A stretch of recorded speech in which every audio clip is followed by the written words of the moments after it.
Hello and welcome to an interview with Stephen Bentley, who is a former undercover police officer and now a writer about undercover policing. So please tell us a little bit about yourself, your background, and how you came to do this.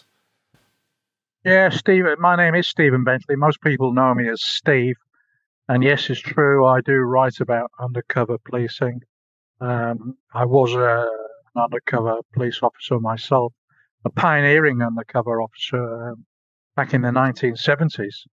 The Ice Age, and on Operation Julie, which is a fairly well-known police operation to do with LSD, to do with drugs.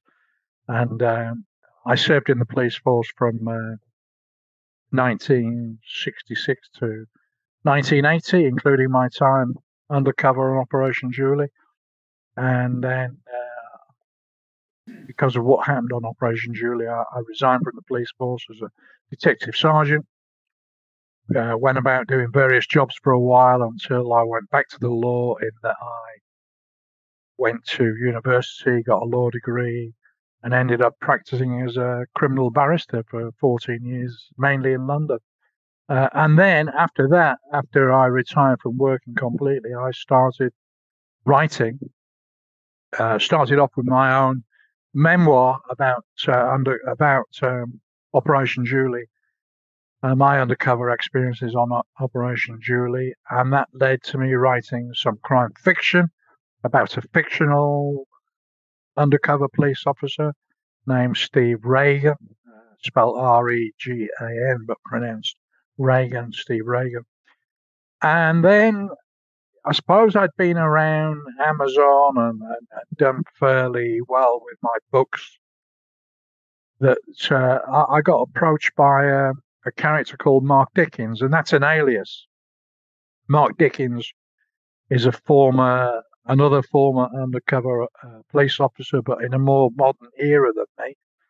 And I helped him write. I co-wrote a book with him called Operation George, which I found quite a fascinating experience in writing the book and listening to Mark's tales of what happened on Operation George. Mm-hmm.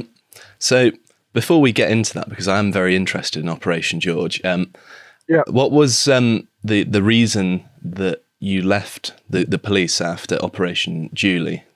What was the well? Thing that In my day, working undercover, there was no training whatsoever. There was no debriefing once I'd finished working undercover. It completely changed my head around. It twisted my head around. I got very close to one of the so-called bad guys, who wasn't really a bad guy. He was just a lawbreaker, but not really a bad guy. I got very close to him, and it did my head in, really. And it led to the bust up of my marriage. I started living with a lady who, at that time, was married to somebody else, and the police, believe it or not, back in I'm now talking late 70s, they frowned upon this and said, "Oh, you can't do that. It's immoral." So they sort of kicked me off plain clothes. I got a promotion to detective sergeant, was working on CID in Farnborough near Aldershot, Hampshire. And they said, "No, you got to go to it's a uniform now at Southampton, 40 miles away." Obviously in an attempt to separate me from the woman that I was living with. So I said, to hell with this, and I resigned from the police force. And also there was no, Operation Julie was really a de facto national drug squad, and we'd had intelligence about the big drug problem that was going to happen in the UK with the arrival of cheap heroin, which did in fact happen, and then that led to sink estates and so on and so forth, and all the problems that we had in the UK with the arrival of cheap heroin. And the powers that be, we wanted to set up a national drug squad to continue to tackle the heroin problem, but the powers that be, the Home Office and so on and so forth, they said no, we can't have that. That's elitism. And there's always been a thing in British policing about elitism. They don't like elitism. They don't like squads. They don't like elite squads. They want everybody to conform and be straightforward and normal and So, whatever. what's the reason for that? Because that seems quite intuitive. Because in most organisations, that it's quite normal to have an elite squad of some of the best people for the job that are deployed to the most difficult things. I know that's certainly the case in the military. That is certainly. Well, I've never been a soldier, an airman, or a sailor, but with my connections with the military, I would say that has to be right. That elitism isn't shunned, isn't frowned upon. And to a degree, I think it's better now in the modern police force than it was in my day. But certainly in my day, and I think there's still a hangover from those days. That there's a suspicion about elite squads of police officers. There's whether it's a throwback to the days where there was there were so many bent coppers in certain police forces. I'm thinking about the Metropolitan Police Force in particular. Well, that's certainly not gotten better. 60s and 70s. Well, that doesn't seem to have gotten better. No. That's true. But the bottom line for me is, Josh, that there's just been that innate suspicion of elitism. That they want everybody to. I don't know what's the word, what's the phrase, to kind of be Mr. or Miss or Mrs. Normal. See, I'm trying to catch up with the day, with the age, and I'm including other genders other than he. You don't have to do that here, don't worry. Okay. But would you be able to tell us a little bit about Operation George? And to the audience at home, this is something that actually went on in my hometown of Plymouth, so I'm very keen to find out about it. It did indeed. It did indeed, Josh. You're absolutely right. Basically, and I'm just pausing for a second because I'm just looking at the Look Inside feature on Amazon UK, which is a prompt for me because it's some while since I wrote the book or helped write the book. Basically, the book is Operation George. Is about a loyalist volunteer force, an LBF terrorist by the name of Jim Fulton, or Jimmy Fulton, who at one time was head of the LBF in Northern Ireland.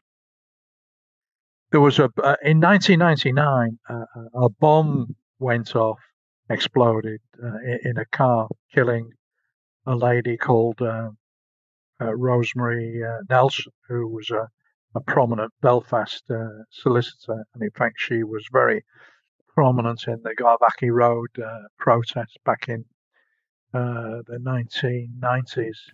I think she was targeted by the loyalists because she would defend the Republicans in court. That's why she became a target, as I understand. She did defend Republicans in court.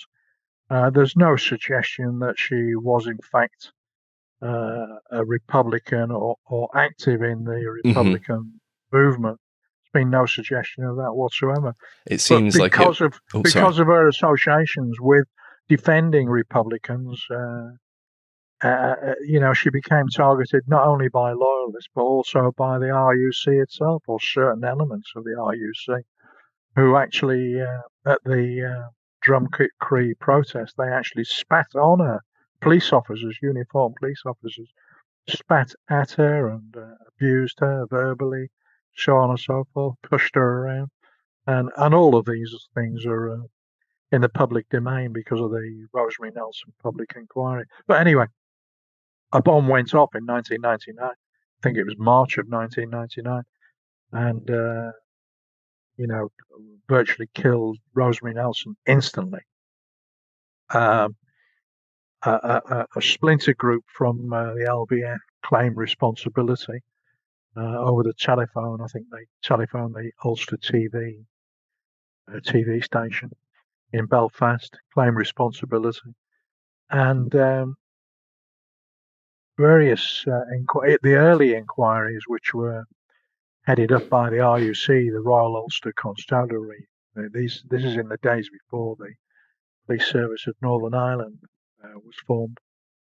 Early inquiries revealed that it was highly likely that the LVF itself were involved, and the LVF being namely at the top of the LVF those days was Mark Swinger Fulton, who was the elder brother of Jimmy Fulton.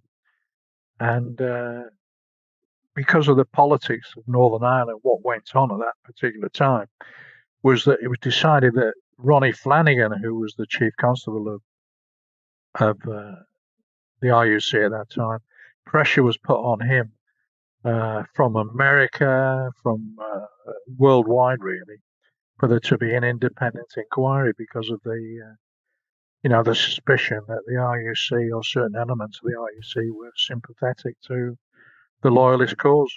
And eventually what happened was that Colin Port, who was then Deputy Chief Constable of Norfolk, was appointed to be the officer in charge of the murder inquiry in Belfast. And long story short, it became very, very clear to Colin Port at a very early stage. And when I mention Colin Port, I must quote Mark Dickens, my co-author, because Mark was actually on the operation, on Operation George. I quote Mark Dickens to say that Colin Port was, your actual top copper.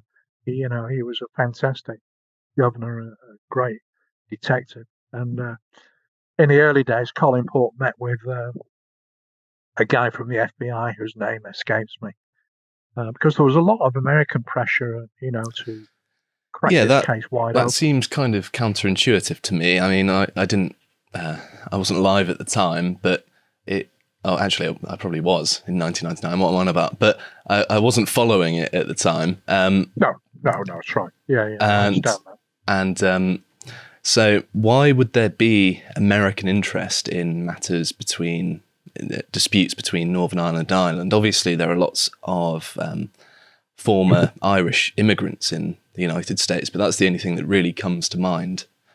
Well, that's the bottom line. That's the real reason, really, because there are many. The Irish contingent, the Irish lobby in the United States is a strong one.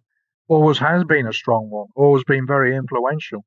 You got to think of the Kennedys and various other American politicians, and some of those American politicians have also been sympathetic to the Republican cause, turned a blind eye to collecting money for guns, etc., etc., etc. I know that Joe Biden, when it was asked about Britain and the monarchy after the Queen died, he mentioned that he was Irish. That's the first thing he mentioned. So it still seems to. It's still a big deal in the States. It really is, and because it's a big deal, there were debates in Congress, in the Senate. There were inquiries I think there were congressional inquiries. Yeah, I'm right in saying, congressional inquiries. And there were very strong calls for an independent inquiry, which is eventually what they got, because the British government, in fact, did set up an independent inquiry into the Rosemary Nelson murder. But in the meantime, Ronnie Flanagan, the chief constable of the RUC, obviously he was aware of all the political pressures, and no doubt bowing to political pressure from London, Colin Port was appointed to run the murder inquiry in Belfast. And it soon became clear. Colin Port would no doubt welcome the involvement of the FBI guy. Because one of the reasons the FBI got involved, by the way, was that the intelligence revealed very early on that Jim Fulton, the target in Operation George, had fled to California, where he had then been arrested, and subsequently he was deported. So, the FBI were involved in all that deportation and everything, because drug and gun charges were dropped against him out in California. And you've got to say to yourself, well, why did that happen? Oh, excuse me. Britain wants him for a far more serious crime, which is the murder of Rosemary Nelson. So, and it was realised early on that an undercover operation in Belfast per se was impossible because of the nature of the place. Everybody knows everybody else, and a bunch of English people suddenly turning up in Belfast on an undercover operation wouldn't work. So, Colin Port and his team came up with a brilliant idea of enticing Jimmy Fulton to the mainland. When I say mainland, I mean England. And unfortunately, Jimmy Fulton's cohort, a colleague in the LBF, a woman by the name of Muriel Fulton, she was living in Cornwall at the time. She'd also fled Northern Ireland, and she was living in Cornwall. And by the way, it was Jim Fulton. Jim Fulton and his wife and kids were living in not Muriel Fulton, what am I saying? Muriel Gibson's house. She had a house in California, or her husband had a ex-husband had a house in California where Muriel's kids lived. So that was the connection with California. So anyway, it was discovered that Muriel was living in California. So the sting operation was set up to entrap or to entice originally Jim to the mainland, to England. So in readiness, a couple called Dave and Sham, two undercover officers, set up shop, literally, actually, as it happens, in Camborne in Cornwall. When I say literally, actually, it was a market stall, not a shop. And then, more or less at the same time, or shortly afterwards, an undercover officer called Lizzie was sent off to Plymouth and briefed with the task of getting to know Muriel Gibson, because Muriel at that time was living in a B&B in Plymouth, and she hadn't yet moved to Camborne in Cornwall. Long story short, Lizzie did make contact and became quite friendly with Muriel Gibson in Plymouth, and that's when the sting began, because Lizzie basically said, my fella, my guy, he's and gave the impression that he was like a little bit dodgy. He's looking for a new driver. Do you know anybody? So Muriel said, well, as it so happens, I do. So she put the call in to Jimmy in Belfast, because he was getting death threats from various sources in Belfast, no doubt Republican sources. So when he heard the story from Muriel about the job offer in Plymouth, or in Cornwall eventually, as it turned out to be, he didn't waste much time. He came over to England, and Neil, who is Lizzie's girlfriend, Lizzie is an alias, Neil is an alias. They were all undercover officers. Neil went through the pretense of interviewing Jimmy for the job as a driver, and Jimmy got the job.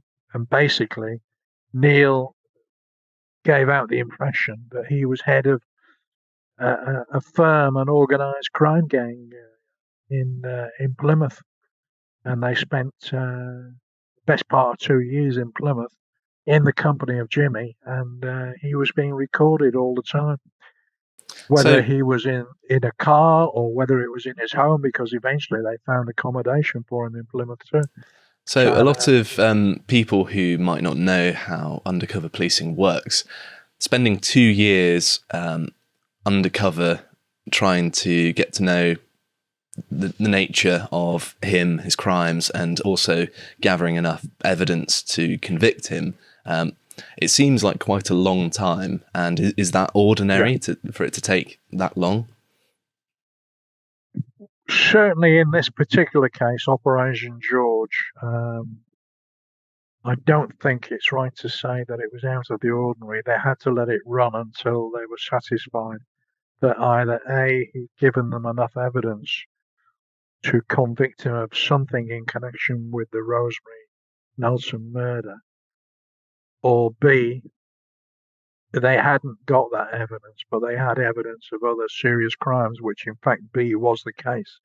He never admitted anything in relation to Rosemary Nelson, but he admitted tons of other stuff, of serious stuff, bombings, murder, going on over a period of years in Belfast, in Northern Ireland. So, he was captured by his own bragging, really, which is what one of the judges said. I think that was the appeal judge when he appealed his sentence, because he got a life sentence eventually. But yeah, I think it's commonplace. I mean, in my day, in Operation Julie, that lasted 2 years. I think any undercover operation which is looking into serious crime, I think you're looking at a very extended period of deployment, because sorry. People just don't admit to things straight away. Human nature is that you have to infiltrate, you have to get close to somebody, you have to gain their trust, they have to trust you, and it's only then that they may incriminate themselves or provide some other incriminating evidence in another way. And that's the other thing. That's the other thing, by the way, about 2 years in his company. There are hard and fast rules about the admissibility of evidence, and they couldn't question him directly.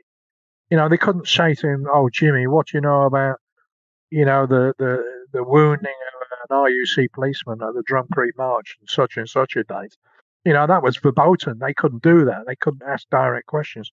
They just had to let him go on and on, go on and on and on. They could ask kind of general questions, oh, what happened next or whatever, but they couldn't ask specific questions, because if it was specific questions, it would be deemed to be an interview under Code C of PACE, the Police and Criminal Evidence Act, and therefore would have been undoubtedly thrown out after the barristers would obviously argue about it. The judge would undoubtedly throw it out.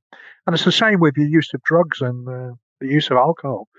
If Jimmy or Muriel was found to be under the influence of drugs or alcohol, and that did happen on occasions, where the trial judge in the case actually would not admit the evidence of certain interviews, because he wasn't satisfied that on certain occasions that they were sober and or not under the influence of drugs. So it's a very tough job, very tough job. But some of the scams they got up to on Operation George in Plymouth were just unbelievable. And that was the brilliant thing for me. I mean, it's 1970 odd since I was undercover, but listening to my co-author telling me the stories, the scams, to what they got up to, was just absolutely unbelievable. I just sat back in admiration before I started writing it all out. It was fantastic. I'll give you an example if you wish. Sure. Yeah, they very, very early on, after Neil had interviewed Jim Fulton, he got the job as driver. Very, very early on, an undercover officer called Robbie. He was attached to the squad, and he had a drive around Slough, all the industrial areas in Slough, and it was obvious that what he was doing was acclimatizing Jimmy Fulton in the ways of the gang, because he made out that he was weighing up, casing the joint for trailers, for lorries with trailers that were worth stealing. So that happens quite early on in the episode in Operation George. Then they try out a cash in transit scam where they managed to find an armored car through all various contacts within and without the police force. Just to clarify, these are things that are set up by the police rather than legitimate scams. Yeah, they were all set up by the police, and the police were controlling them. And Jimmy went along for the ride, and of course he was yakking away all the time, bragging about his own exploits in Northern Ireland, which of course is what they wanted. And then, I mean, one of the most remarkable scams, I call them scams. Again, it was the work of the undercover police officers, and this was in conjunction with their counterparts from Belgium. There were two Belgian undercover officers came across the mainland in England, somewhere in the home counties, and the scam involved a work of art. It was a so-called Lowry. And what was going down was the fencing of a stolen Lowry, and it was all BS, obviously. And Jimmy was getting all excited because one of the jobs he was given when they went in the lift in the hotel from the ground floor to the floor to get to the room where the scam was taking place or the handover was taking place, Jimmy was told to search the Belgians for guns. So I can't do the accent, but you can imagine a Northern Irish accent. And Jimmy's going, "Oh, that's right down my street," and getting all excited, So there are all kinds of stuff going on. He got over enthusiastic about certain things.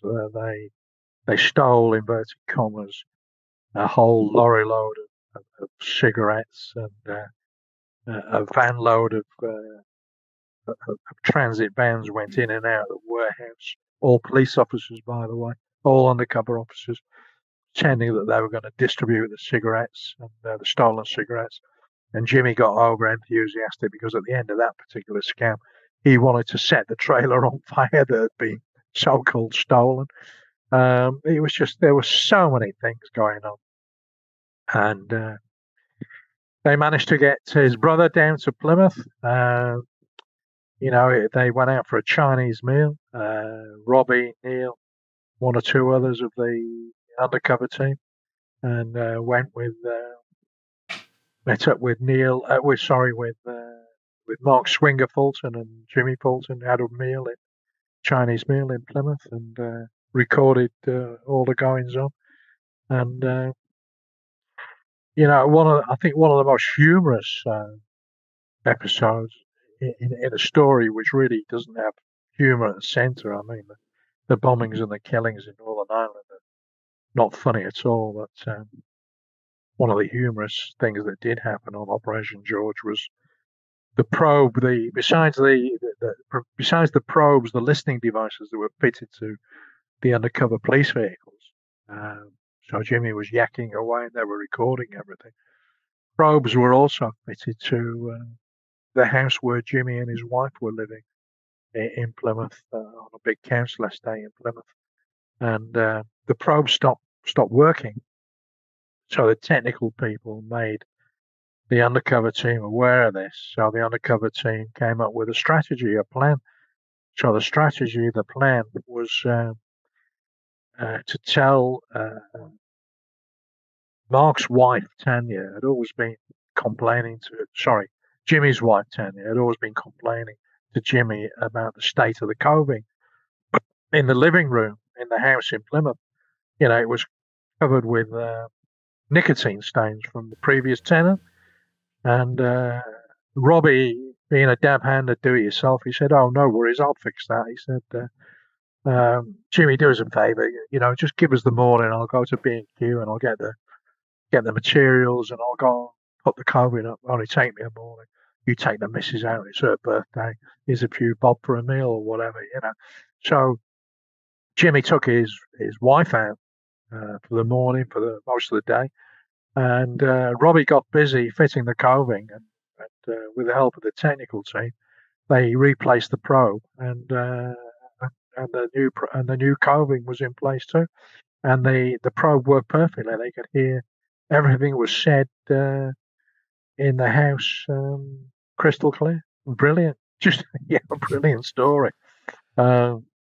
It does seem like something out of a film, doesn't it? That they have to distract him away from his house to then replaster the walls as cover to rebug the house. Yeah, you say something out of a film, and obviously one of the things I do from time to time is I field inquiries from various production companies that can see the the potential, the material in the book, and it would, to me, it would make a fantastic film or TV series, based on a true story. You know, yeah, it does seem like a film. I mean, it just seems too unreal to be true, but it is true. It all really happened. So, obviously, at this point, they'd been recording conversations in police vehicles, when they'd been going to restaurants, in his own home. So, what eventually led to him getting caught out, or what led to them having enough evidence to prosecute him? But it got to a stage where, after 2 years, that obviously there were constant reviews of, what have we got? We got enough evidence for this, that, and the other. And obviously, at one of the reviews, and I'm not party to this because we tried to track down Colin George, but Colin Port, sorry, but we're unsuccessful.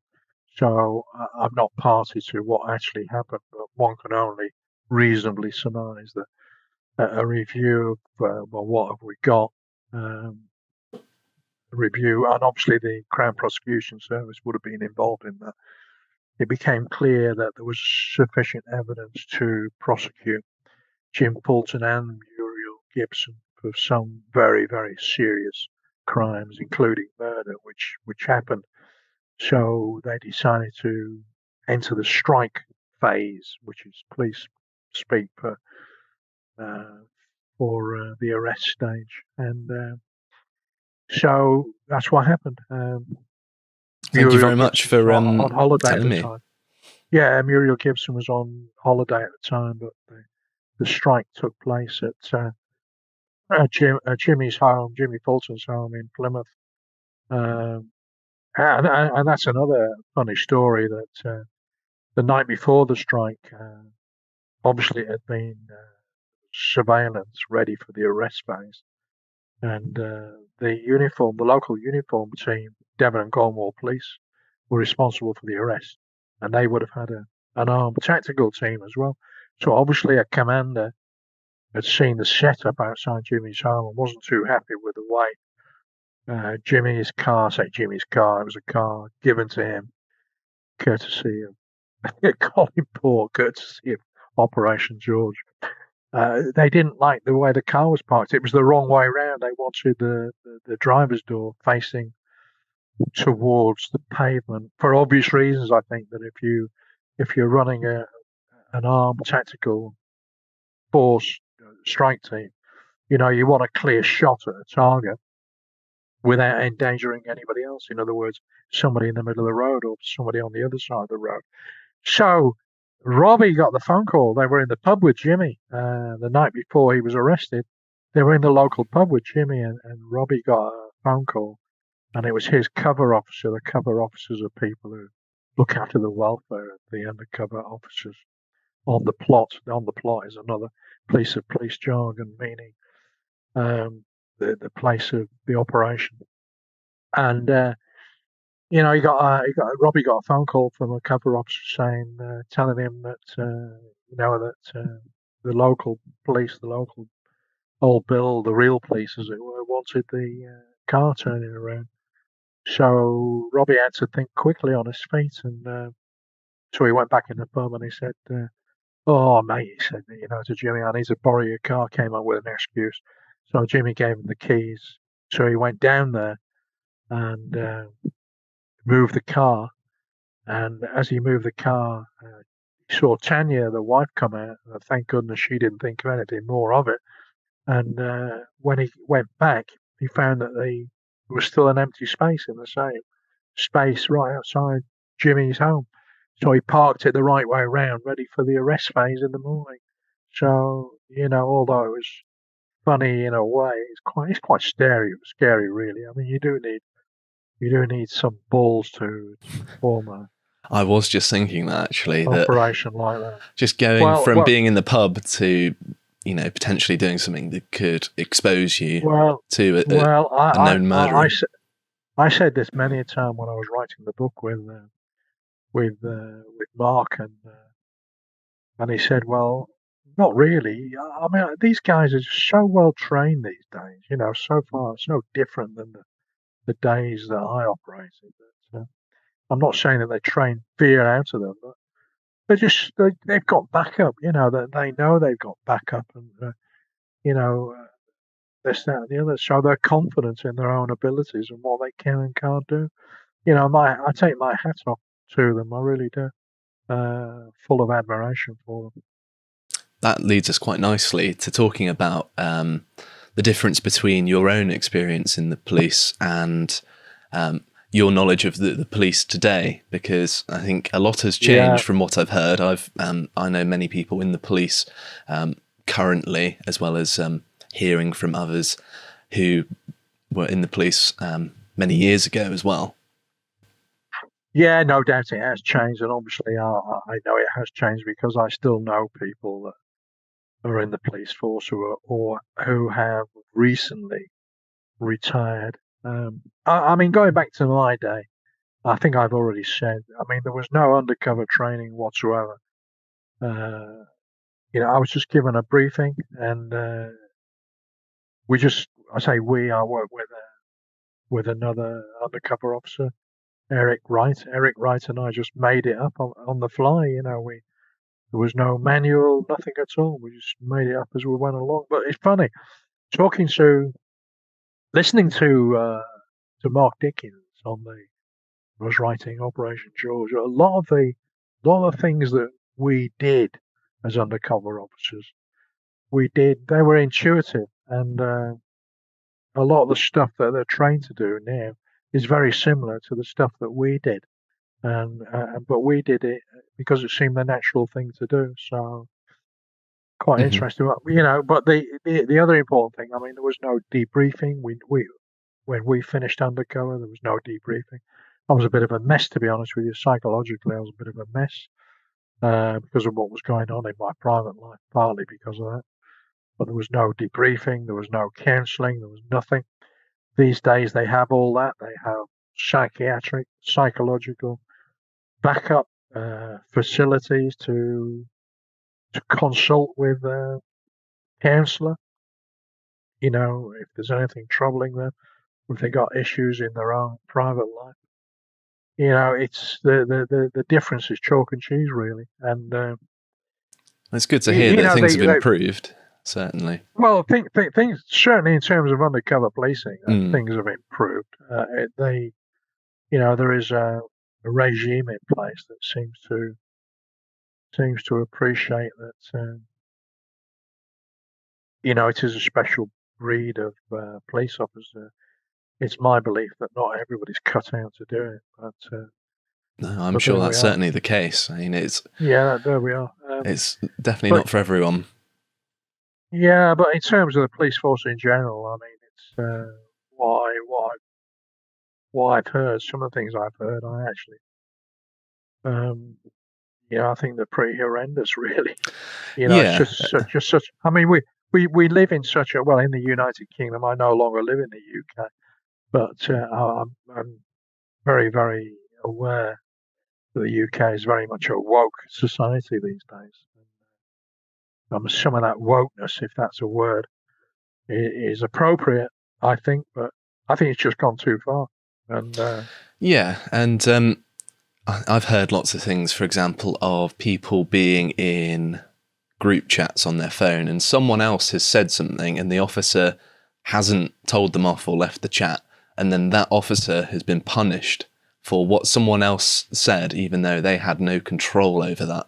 And the fact that their commanding officers can search their phones and look at their private conversations at all seems to me a breach of their privacy, and they justify it by saying, well, we want to make sure you're as impartial and as objective in your enforcing of the law as possible. But then if that comes to the detriment of their personal life, then it creates a person who is very willing to live and die by the rules of their job. There's not really an environment that would want to change things to make it healthier necessarily, because there's yeah, a selection pressure there to make yeah, people who are more bureaucratically inclined, perhaps, to Yeah, excel. I think they're all excellent points, Josh. And of course, the other thing is, and, a lot of people forget this, that it's the public in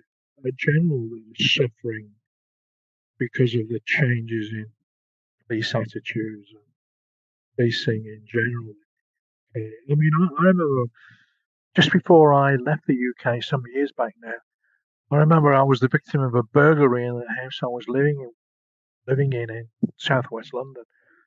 And apart from a scenes of crime officer who turned up and dusted the place for fingerprints, I didn't see a police officer. I didn't see a detective. I didn't see a uniformed police officer.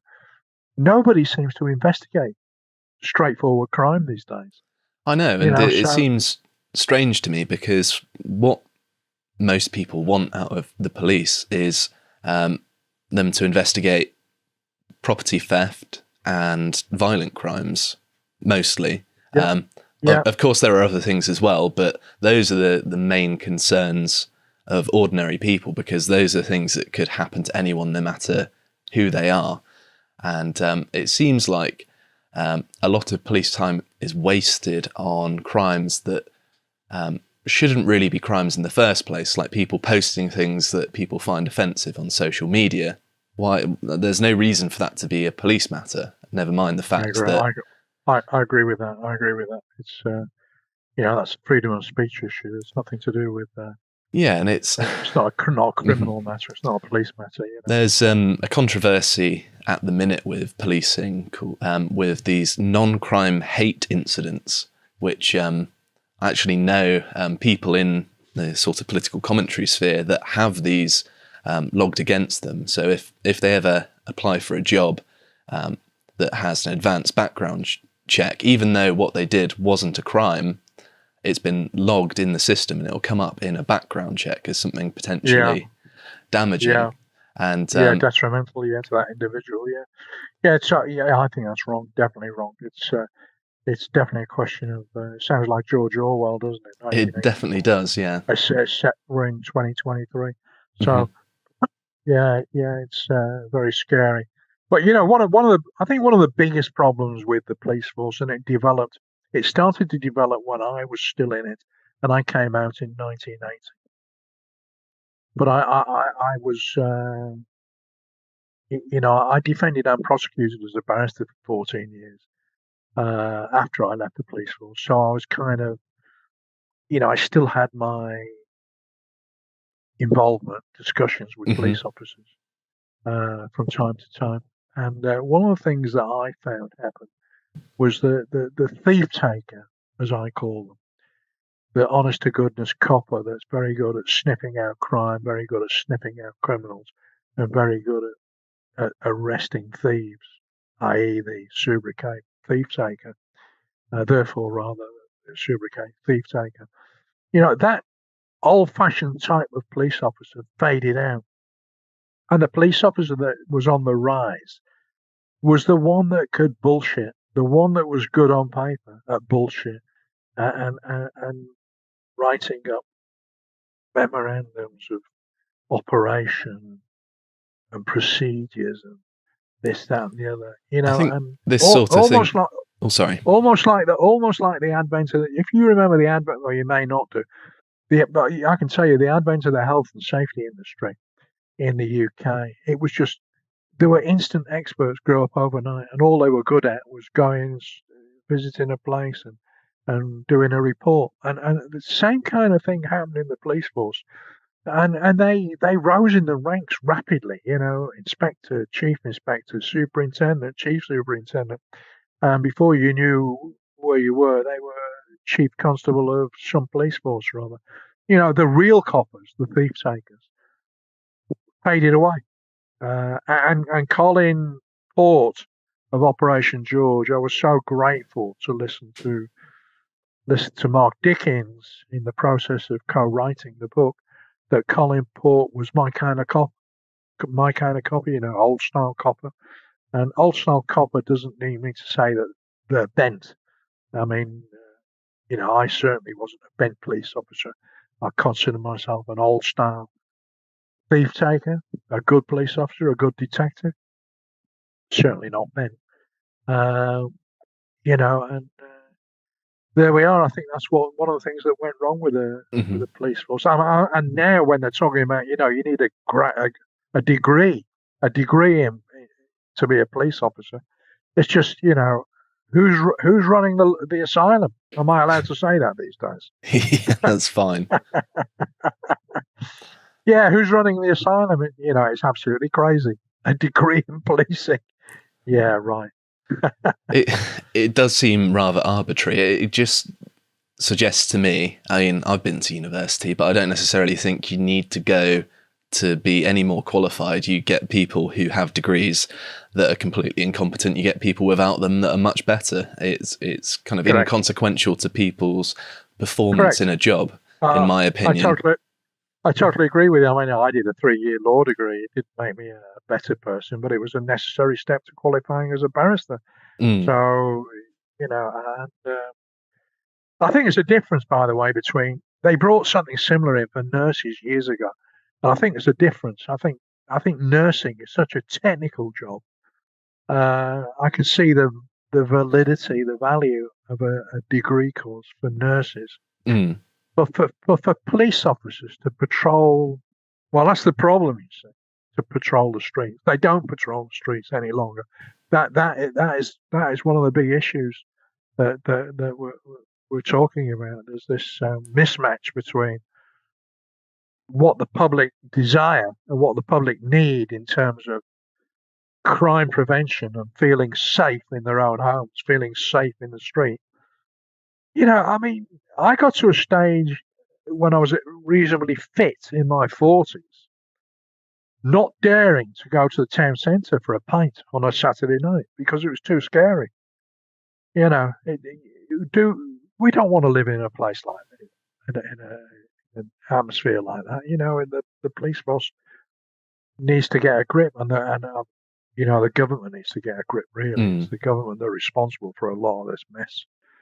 I So very there we much are. agree. And my understanding of it from the outside is that at some point in the past, this must have been what the 70s, 80s, 90s, somewhere around there, these sort of managerial bureaucratic types seemed to take over the police force, as they did with many other Yeah, institutions. yeah, And they changed the nature of the institution to be more favourable to people like them. And this pushed out what you termed the sort of old style of policing, this sort of Bobby on the beat, that sort of thing on the ground, yeah, actually catching yeah, criminals, and turned it yeah. into more of a bureaucratic exercise where it's more about filling out the right paperwork and knowing how to do that than actually doing what is expected of you by the majority of the public. I couldn't agree more. In fact, I couldn't have said it better myself. Well, thank you very much. uh, no, you're totally right. You're totally right. It's a mess, and when I look back in retrospect, I could see it happening then. But of course, I wasn't in a position to do anything about it. And even if I had been, would have anybody have listened? Very doubtful.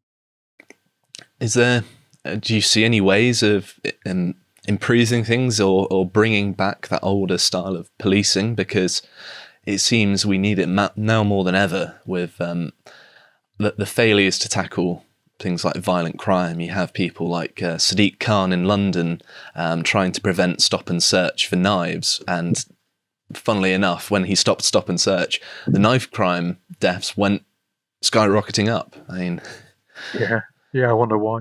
No, no, not really. One of the things one of the things that is dear to my heart is in terms of recruitment. I think the police force, the modern police force, is making a big mistake in that with the advent of the degree course for entry into the police force, the ex-military man or woman, for mhm. that matter, it seems to me they're denied entry. In my day, some of the best coppers I worked with were ex-military, uh, Hmm. ex-navy, ex-army.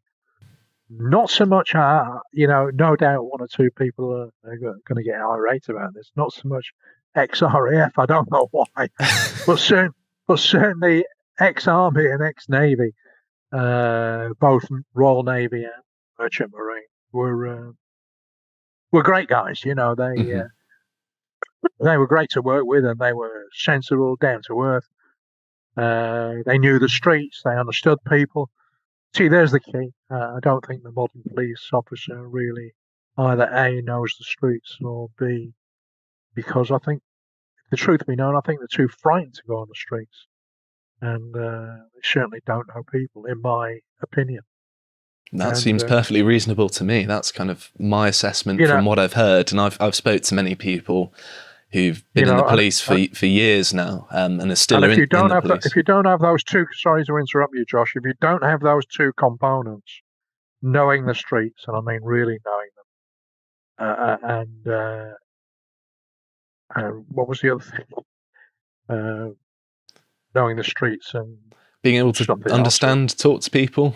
Oh, understanding people. Yeah, talking to people. Yeah. Sorry, there was a senior moment. That's all right. Yeah. If you don't have those two things, we're in trouble from a policing point of view. And how can you put that right? I don't know. Um, I really don't know. I can't see that kind of initiative coming from the left. Can you? In other words, the Labour. No. I can't see that coming from a Labour government in the future. And the trouble with a Tory government is they tend to do these things but go too far to the right. So it's very, very difficult. Very, very difficult indeed. But I think it definitely needs a reset.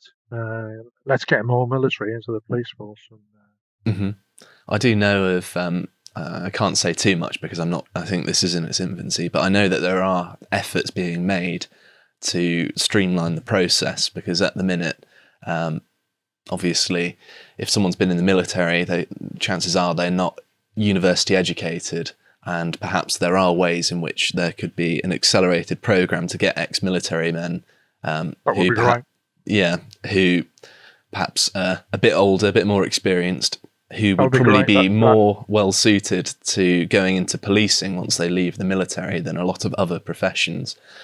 And That would be terrific. That would be terrific. And I speak from experience. I stress I was never in the armed forces, but uh, I spent many an hour in the SIB mess in Aldershot, mixing with the SIB in the other military police in Aldershot, and particularly amongst the NCOs, they would have made magnificent police officers in Civistry. And also, when I was a barrister, I also used to do quite a lot of court martial work out in Germany, defending squaddies out in Germany. And I met many an NCO out in Germany in the British Army, and a lot of them would have made superb police officers too. I You think know, just when they come from a military background, what that, to my mind, gives them is perspective in that police nowadays are concerned with hurt feelings and, these silly things that shouldn't be crimes. Whereas if you've been in an environment where the sort of name of the game is warfare, well, these sorts of things yeah, don't seem that important to you anymore. It's yeah, more the yeah. violent things, the things that are actually damaging to society, as I would put it. Yeah, that's true. And also through their managerial experience as NCOs, they've also got vast experience of managing, getting the best out of young men and young women. And I deliberately include young women because I met some capable, very capable young women in the army in my days doing court martials and stuff. So, yeah, I'm not being woke when I include the women in that. You know, in fact, one of my recent reviews of my Operation Julie book, she was obviously a modern police officer, policewoman, as we used to call them. But now I'm not supposed to say policewoman, but she was obviously a policewoman. And she took me to task about She loved the book, but she took me to task about some of the things, that I was moaning about. She said something like in her review, she said, "Love the book, but Mr. Bentley should think about people like me who have to go home after a long day's work in the police force, cook the tea and iron the clothes and so on and so forth." And I thought, oh my goodness, yeah, okay, it's me told her. That being said, of course, I'm sure they do a great job. Sometimes when I'm on the streets, and I do actually, in the rare occasions where I see police officers on the street, there are some. I'm quite a tall person. I'm about 6'2", 6'3", something like that. And then I see a 5'0" police officer, and I think, well, if she's been put out on her own through no fault of her own, if she comes across someone my sort of height that is causing trouble, no matter how you train her, the difference between strength of her and that likely man is going to be so vast that with the best training in the world, best will in the world, you can't overcome those physical limitations. And I think that's something that doesn't get considered as well, in that quite often I see two young girls basically who are quite short, and I think, well, who's done that? If there's any physical conflict and altercation, then they're potentially going to get hurt. And to my mind, that's bad for everyone involved. You're right there. It's something that I didn't touch on, but it's another one of the standards that have been eroded over the years. There was a height standard at one time. It had to be a minimum height, and I think that's been more or less done away with, if not completely. It's the bar has been dropped considerably, the height bar. So I tend to agree with that. It's not about because you're tall, 6'2", 6'3". I mean, in my pomp I was 6'2". As I've got older, I've probably shrunk a little bit. But it's not height that per se that makes you a presence in a potential confrontation. It's presence, and you can be. In fairness to the small lady, I guess that a small 5'2", 5'4" could have presence, but it's going to be far more difficult at 5'2", 5'4", than if she were 5'8", 5'9", 5'10's even better, which is quite tall for a woman. I realise that. But anyway, I think it's physical and mental presence. Presence is important. I mean, I remember, I'll never forget it. Actually, I worked on CID in Kirby, Merseyside, in my very young days as a detective in the 60s, with a lady who I won't name. I don't want to embarrass her. I know she's still alive.